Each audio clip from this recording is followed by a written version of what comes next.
Hello students, we are connecting with each other with yet another important facet of the topic gender, school and society. We have already seen that in the Indian context, there exists a clear case of gender bias or gender discrimination, which is very well supported by statistical facts and figures. And we have seen that the imbalance in distribution of power and resources is always more on the female gender. The burden of imbalance is felt more on the female gender. And in order to overcome this kind of a discrimination, what we need is we need to strengthen them. We need to build up the self-esteem. We need to build up the confidence of the female gender. And this is what we have been popularly coming across in the recent past, termed as the concept of gender empowerment. And it is high time that as stakeholders of education, as teachers, we need to have a clear-cut understanding regarding where exactly the discrimination or bias exists and how to fight it. In the last class, we have seen on this bias or discrimination existing in the educational sector. And even in this 21st century, when you look at the developments that we have made in all walks of life, the bias existing in different spheres, whether education or economic or political or social or cultural aspects, is pointing out towards a great loophole, a lacuna or a loophole existing in the system. So education is considered to be a passport to a better life. And even in that sector, when the female gender do not get the expected justice, it is very important that as teachers, as teacher educators, we must make a quick action. Better late than never. So today, let us see on the concept of gender empowerment. In fact, friends, this concept of gender empowerment has been gender issues and gender empowerment has been the buzzword in the social circle.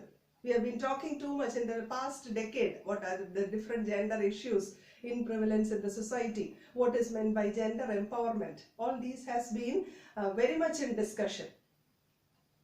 And a cliched statement, the much often quoted, much used, in fact used and misused statement that if you educate a man, you are educating an individual. But if you educate a woman, you are educating a family, a society and a nation at large. Why I said this is a cliched statement? Because even after all these years of gaining independence, even after the constitutional provision of providing equal rights to both the gender, we are nowhere near to attaining an equal balance between the gender. So naturally, on one side we have been harping upon such statements that if you educate a woman, you are educating an entire family or a society. But on the other side, there exists the reality that the female gender gets discriminated on various grounds. And in this respect, friends, I would like to share with you a quote by Hillary Clinton, which had struck me very much. Hillary Clinton, who is a familiar figure. She is a politician, a lawyer, a diplomat, and she was also the first lady of United States of America, Hillary Clinton. Because quoting her, I believe that the woman and girls' rights is an unfinished task of the 21st century. Again, I believe that the woman and girls' rights are the unfinished task of the 21st century. I personally very much agree with the quote made by Hillary Clinton, because even in this 21st century, on one side we are talking about the tremendous development that is taking place, that is invading every sector of the economy, and we are also going to talk about what all things are going to happen in the country in the coming years. But in spite of that, the girls and the women's rights remain an unfinished task in spite of the developments of all these years. Very, very true. Now, see, when exactly there exists a case of gender bias or discrimination? Naturally, when the resources or when the power is not equally distributed, is not equally or well balanced between the gender, naturally there occurs a case of what is called gender bias or discrimination. And whenever there is an unequal distribution of resources or power, it is a clear-cut case of asymmetrical relationship. Asymmetrical. So when the power and resources, asymmetrical relationship exists, when the power and resources are not equally distributed. And also there is an imbalance in the distribution of the power of decision making. So asymmetrical relationships and imbalance in the distribution of power and decision making are a major concern which results in what is called the divide between gender, which we call as gender bias or gender discrimination. So this kind of asymmetry, this kind of an imbalance is what leads us to the concept of gender empowerment. So before we move on to gender empowerment, we should see what is meant by the term empowerment. The term empowerment, it is hidden within the term itself. Powering, giving power, giving the power to take decisions about one's own life and thereby promoting the welfare of the society and the nation at large. Ability to take strategic roles in the society. Awareness of one's rights and privileges. Building up one's own self-worth, self-esteem, confidence. All these sums up what is called empowerment. And naturally, if this is empowerment, women empowerment is nothing very much different. Women empowerment refers to giving more access, giving more control to women over their own lives so that they take fruitful decisions pertaining to not only their lives but also affecting the lives of the society and the people around. So gender empowerment refers to giving more access, giving more control to women over their own lives so that they take fruitful decisions regarding one's own life and thereby promoting welfare of the society and the nation at large. It makes the women aware of one's rights and privileges in society. That is what we call as gender empowerment. So with this background, let us see what are some of the measures, some of the important steps that we should take without losing even a second at this point of time. So starting with some of the important measures, friends, as a woman, I'm so proud to share with you that the historic landmark judgment made by Supreme Court during the last week, giving equal rights to a girl child over her father's property based on the amendment of the Hindu Succession Act of 1956, which was amended in September 2005. As per this amendment, a girl child is given equal entitlement, equal right over her father's property. So this was a landmark judgment made by Supreme Court the last week. So this I would like to share with you as one of the most prominent step, most sure and bold step towards ensuring gender equality, towards ensuring the rights of women, towards protecting the welfare of a girl child. So starting with the landmark, historic landmark judgment by the Supreme Court, judgment of the Supreme Court, and this was based on the amendment of the Hindu Succession Act of 1956, which was amended in the year September 2005. So based upon this Succession Act, earlier the Hindu Succession Act had denied girls equal right over their father's property. But when this act was amended in 2005 and this historic judgment by the Supreme Court made a few days back, it stands as a bold new step towards gender equality, favoring women and girls' rights in the society. Then, next to that, of course, as a teacher, we can be proudly saying that education is, or literacy is, a sure ticket to a better life for women. Education, literacy of women. Because education basically has got a ripple effect. education has got a ripple effect. What do you mean by ripple effect? Because when you educate a woman, the impact, just like a ripple, the impact of that is felt on all walks of her life, whether her personal or social life or political or economic or cultural, even in her religious outlook. This education provides a favorable ripple effect. So that is a sure pathway towards empowering women, providing them with literacy. And in that context, I would again like to mention, I hope you remember, in the last class we have seen, if we take a look at the literacy rates as per the 2011 census, we find that the literacy rate for women is around 65% and for men it is 82%. So this again shows an anomaly wherein more emphasis for education of a girl child should be given in the coming years. And here again, the new education policy, NEP 2020, is again a positive side, a positive support in this respect, because the new education policy is based on the basic fundamental principle of equity. Remember, equity, providing according to one's own need. Equity, inclusion and sustainability. Equity, inclusion and sustainability. And the NEP strongly extends a very hearty welcome to the cause of education of girls and women. So that is again a strong support so as to overcome this gap as far as the literacy rate is concerned. This is about the literacy rate as per 2011 census. Even if you look at the gross enrollment ratio, GER, the gross enrollment ratio, that is the number of admissions that takes place at each level of education, starting with primary to higher education, there again you find that it is unfavorable as far as the education of girl child is concerned.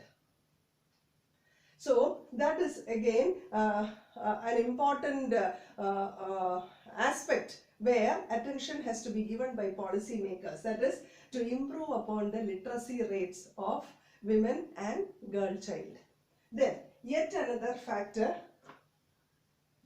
so another factor that can bring about empowerment of women happen to be the historic what is called again the amendment, something that has that can indeed be called as a historic change, the 73rd and 74th amendment of the Constitution of India, according to which 33% of seats has been reserved for the women candidates in the political bodies, especially at the local self-government. The Panchayati Raj institutions have seen a progressive rise in the number of women candidates at various political bodies. So the 73rd and 74th amendment of the Indian Constitution is again a historical move that has seen more number of political participation of women. But here again, in spite of the fact that years back we have brought about this change, still then the impact or reflection is not very much favorably seen in the political circle. But a ray of hope is that at present, both at the state level as well as at the central level, it is women who are holding important portfolios in the cabinet as a power to reckon with. Women ministers are a power to reckon with. Fighting the pandemic COVID-19 is our minister Srimati K.K. Shailaja, and at the center we have dynamic finance minister as playing the role in the name of Nirmala Sitharaman. So all these are names, powerful names, who stand as a testimony to the fact that more of women participation are being felt in the political arena. So that is about more women involvement in the political circle. Now, yet another change that we have seen is during the fifth five-year plan, that is 1974 to the period between 1974 to 78, we have seen that there was a change in the focus of gender issues from welfare to development. Till that time it was always welfare measures for women and girls. But from the 5th five-year plan onwards, more than welfare, it was the developmental aspects of the female gender that was given an importance. And that is again a positive step in this direction. So the 5th five-year plan also stands as a testimony to the fact that the government has been making sure moves towards favoring the female gender. Then again, women entrepreneurs. Women entrepreneurs. T-R-E-P-R-E-N-E-U-R-S. Women entrepreneurs. Businessmen. Businesswomen. More of them coming into the economic circle is always a blessing for the economy, because a few weeks back our Prime Minister has very rightly remarked the coming days are meant for job creators and not job seekers. In the coming days, an educated youth cannot afford to wait for the government to provide them with gainful employment. So in that case, women entrepreneurs, especially women entrepreneurs, so as to bring more number of them to the forefront, should be given more of support in the form of credit facilities at a relaxed rate, more of resources and infrastructural support, and governmental support at all levels to boost more number of women entrepreneurs. And here again, as I said, the new economic policy of 2020 has earmarked as one of its focal areas education for entrepreneurship, because more of startups, more of self-employment schemes has to come up if the economy is to be vitalized, or in fact revitalized from this present pandemic. So education for entrepreneurship is given a boost, a focal area of the new economic policy. Likewise, women entrepreneurs to be given added support by the government. So that is yet another women empowerment measure. Then, as you know, the government has brought about various programs for empowering women and girl child. So one is the Beti Bachao, Beti Padhao. The scheme of Beti Bachao, Beti Padhao scheme, which was launched in the year 2015. Beti Bachao, Beti Padhao. You might be very familiar with this scheme of the government, which is meant for the welfare of the girl child. Then there is Mahila Shikshan Kendra. That is again for rural upliftment of women. Then there is yet another program which is abbreviated as STEP. Support to training for employment for programs for women. Support to training and employment programs for women. So all these are schemes that are launched by the government with the aim of bringing about an upliftment of women and girl child. But the sad reality is that very often these schemes are launched with great fanfare in the limelight, but ultimately the real benefit of these schemes fail to reach out to the beneficiaries. So what is needed here is that the government has umpteen number of schemes for the welfare of girl child, but care should be taken to see to it that these schemes are properly implemented and the benefit of these schemes reach out to the real beneficiaries. So governmental schemes meant for the welfare of women and girl child has again to be implemented properly. Implementation is what is needed. Then again, self-help groups. Self-help. SHGs. Self-help groups. Self-help groups is again a platform for socio-cultural and economic upliftment of women. These are groups, self-help groups meant for the social, economic and cultural upliftment of women. So such groups again need to be promoted more. Then yet another very important measure is very often women or girls are denied their freedom, or they are curtailed their freedom due to abuse, due to sexual exploitation.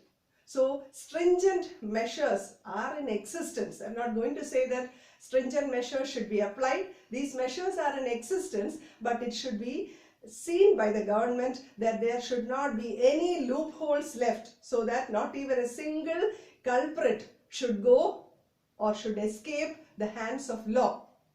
So any crime, any untoward crime performed by a culprit should be properly punished, so that it should be an eye-opener for the rest of the country not to repeat the crime again.